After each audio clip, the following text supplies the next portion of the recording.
Good morning, everyone. How are you doing today? Great. So you heard a little bit about me in my introduction. I'm honored to be here as one of the keynote speakers today. Muchas gracias al Edúcate Planning Committee for having me here. Before we get started, let's see. I think we now have all of the schools present. As Estella mentioned, I was a 2010 graduate from San Luis Obispo High School. I know we have a lot of representation from the different high schools around the county, so let's see if we can do a shout out. On the count of 3, I would like for all of you to shout out your high school as loud as you can, and we're going to see who has the most school spirit, okay? Okay, are we ready? On the count of 3, 1, 2, 3. I think you all win. I think you all win. Okay, all right. Let's play another game. So I'm going to ask you to raise your hand. I'm going to tell you some statements, and if you think that it's true, raise your hand. So raise your hand if you think that success is due only to luck. Okay, a couple people. All right. How about raise your hand if you think that success is due to hard work? A lot more people. Awesome. All right, how many of you think that success is due to both luck and hard work?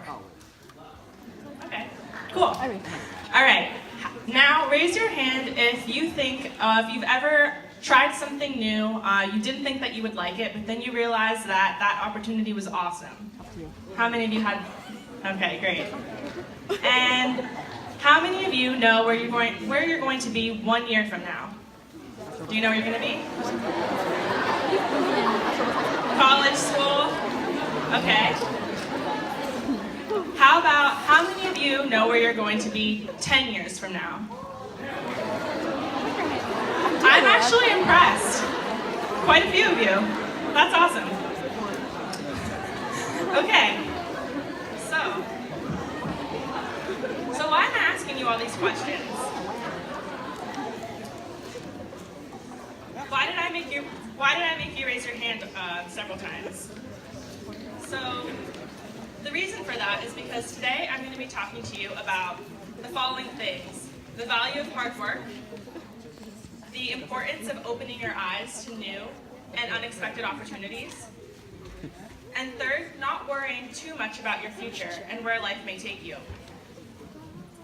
Before I dive in, I want to tell you a story about 2 people, a man and a wife, or husband and wife. Over 25 years ago, they came to the United States from Guatemala to escape the Guatemalan Civil War. They spoke little to no English, had very little money, and limited friends to help them navigate their new surroundings. Despite these challenges, they kept pushing forward in hopes of reaching their American dream. They went to night school classes to learn English and worked any job that they could find in order to make ends meet. A year and a few months later, they gave birth to their first child. That child was me. When I was born, my parents did not have many material things to offer me, but they gave me love and support. In my home, we had a family mantra, sort of similar to Se Puede. But we added our own twist, saying, Moscosos never give up.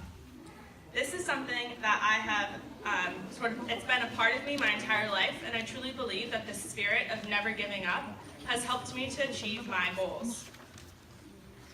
In preparing for this speech, I've thought a lot about what has gotten me to where I am today, and how my journey and how my choices, and how I can use those to inspire and motivate young minds like yourselves.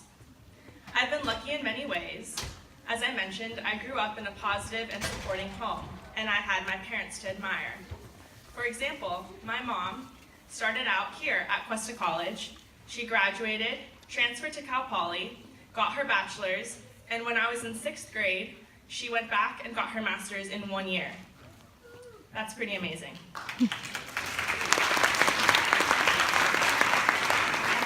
My dad, too, also took classes at Cuesta, but he had gone to school in Guatemala. But, you know, something that I thought that was missing growing up was the presence of Latinos and Latinas in leadership positions in our greater society. Where were my other role models? For example, How many Latina or Latino CEOs do you know of? How many Latinas or Latinos do you see working in science or other STEM fields, or breaking into the hot tech industry?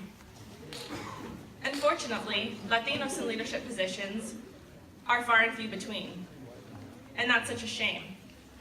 I recognized this early on, and I told myself that I wanted to be someone to break those barriers. Don't you want to be someone to break those barriers as well? Yeah, right? So how do we do that? We do that by becoming the solution. By putting ourselves out there and showing the world that we have something to offer. We can be the change that we want to see in this world by working hard, opening our eyes up to new opportunities, and by not being afraid to go where life takes us. When I was in 6th grade, I went to a high school graduation for a very good family friend at Coast Union. At Coast Union. I noticed that at graduation, he had the honor of giving a speech to his classmates. He was the valedictorian. I asked my parents what that meant, and they said, well, he achieved the highest grades in his class, and therefore has the honor of giving a speech to the entire school and family and friends. In return, I said, I want to be like Christopher. Still in 6th grade, I had a long ways to go before graduating from high school. But knowing in the back of my mind that I wanted to achieve the honor of being valedictorian was another push for me to always try my hardest academically. It wasn't always easy. Coming from a home where English was not the native language, I did not have my parents to go to help them read over papers or to make sure that my grammar was correct. And coming from a home where my parents were learning English did not always give me the confidence as a writer. Still, I tried hard in every single one of my classes and did the very best that I could. Sometimes I got made fun of in middle school because I was nerdy, but it was okay.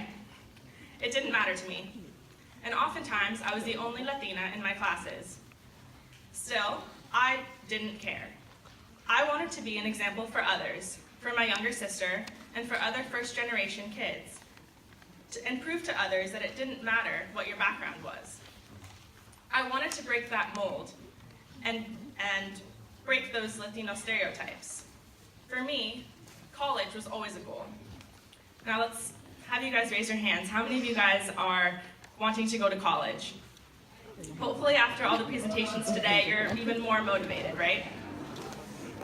So, how many of you are now thinking that Cuesta is the place for you?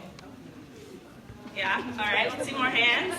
How about down the street at Cal Poly? Okay. Any of you guys want to go out of state? Yeah? I wanted to go out of state. I wanted to escape my parents. So, during the college process, I applied to over 10 colleges because I did not know where I was going to get in. And it was a long journey. But then I received a letter from Harvard University that changed my life. On top of that, not only did I receive an acceptance letter, but I also received an impressive financial scholarship, which made it possible for me to be able to afford college. I can promise you that if you want to go to college and you work hard, good things will come.